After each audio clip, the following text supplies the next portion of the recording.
Assalamualaikum warahmatullahi wabarakatuh. Alhamdulillahi wassalatu wassalamu ala rasulillah. Amma ba'd. Kaum muslimin rahmati Allah subhanahu wa ta'ala.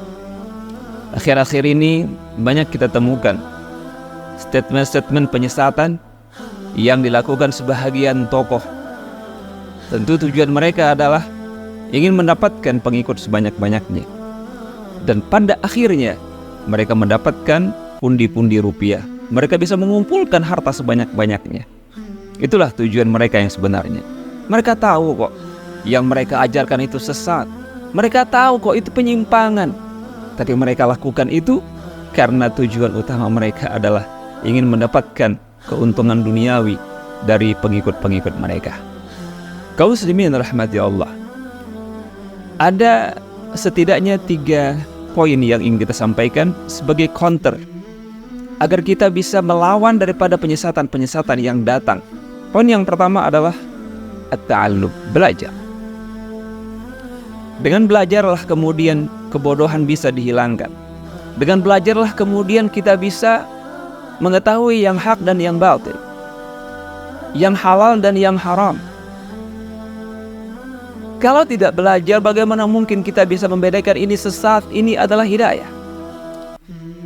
Mengapa banyak orang-orang mengikuti kesesatan? Karena mereka tidak belajar. Karena mereka jauh dari agama.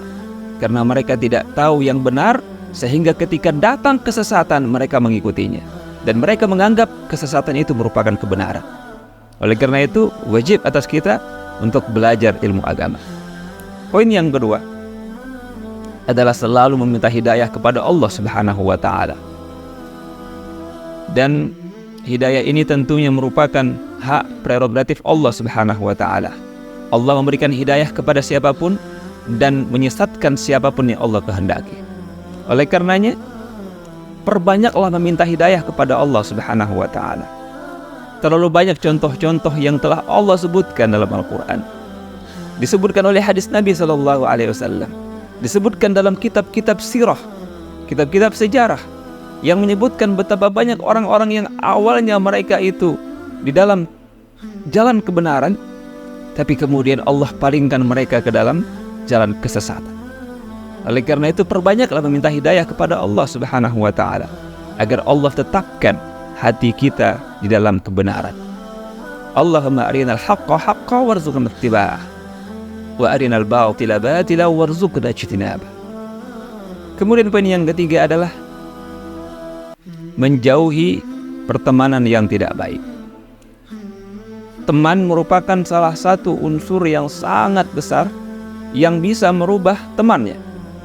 Oleh karena itu Rasulullah mengingatkan kita umatnya, al-mar'u ala dini khalilihi.